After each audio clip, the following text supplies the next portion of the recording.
Hey guys, okay, so my mom's coming in a hot second and we are going to this other beach town that's about an hour north of where I live. And we're just gonna hang out because it's a good way to end the summer. But I want to show you what I've read so far for Shorty September. I started with An Elderly Lady is Up to No Good. This is essentially like an elderly woman who's like Dexter or something. Like she keeps killing people and yet somehow you still absolutely adore her. So I really am glad I read this book, but it's not something I would keep. Like it was charming and it was lovely, but I heard that I would laugh like the whole time and I definitely did not. It was just kind of like a funny tone to the book as opposed to like actually making you laugh, or at least for me that was the case. So I will not be keeping this one, but I did like it and I'm glad I read it. Then I did not read anything yesterday. And then this morning I read Malagash, I think is how you say it, by Joey Cameo. This book was so powerful. Basically, there's this girl, Sunday, and her dad is dying of cancer. So we kind of follow her through her father's dying process.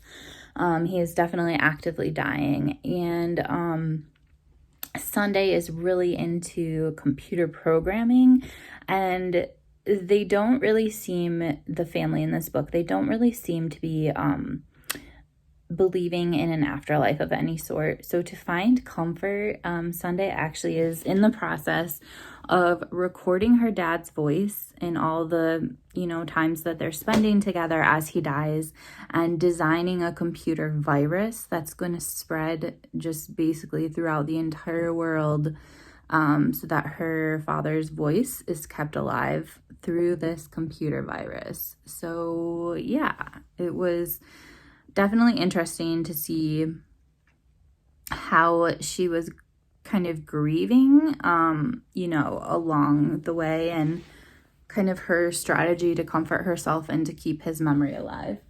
And then finally I was like, okay, so I'm gonna read a letter book, and I chose Space Invaders because look at the cover. This seems really weird. It was not. It was even more heartbreaking than the book about the girl's dad dying of cancer.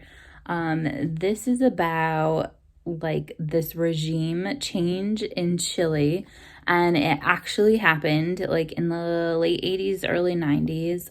The United States was a big player basically in having this horrible human basically do a coup or whatever and get into their government. He made life absolutely horrible for the people of Chile. And yeah, this is basically like these kids, they're really into this video game, Space Invaders.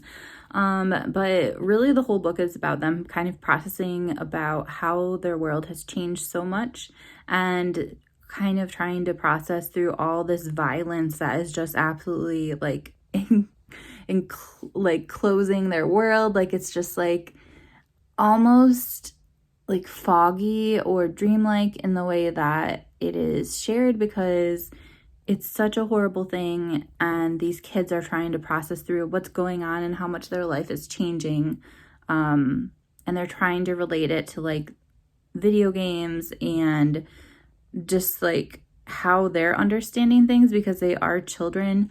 And basically this girl is just gone, and so they're all trying to say their memories about what happened to their classmate or what their memories were of her, and it's all done in different ways, and it's just really, really sad, because you can see throughout the book like how they become more aware of what's going on in the world around them. And it's just so heartbreaking to know how much the United States like meddles in things that we shouldn't meddle in, and then maybe we don't meddle in things we should, and it's just like it's really complicated. And anyway, it was just really good to hear about a chunk of history that I didn't really hear about before, which is probably because I was like a very small child when this was going on. But yeah, very powerful.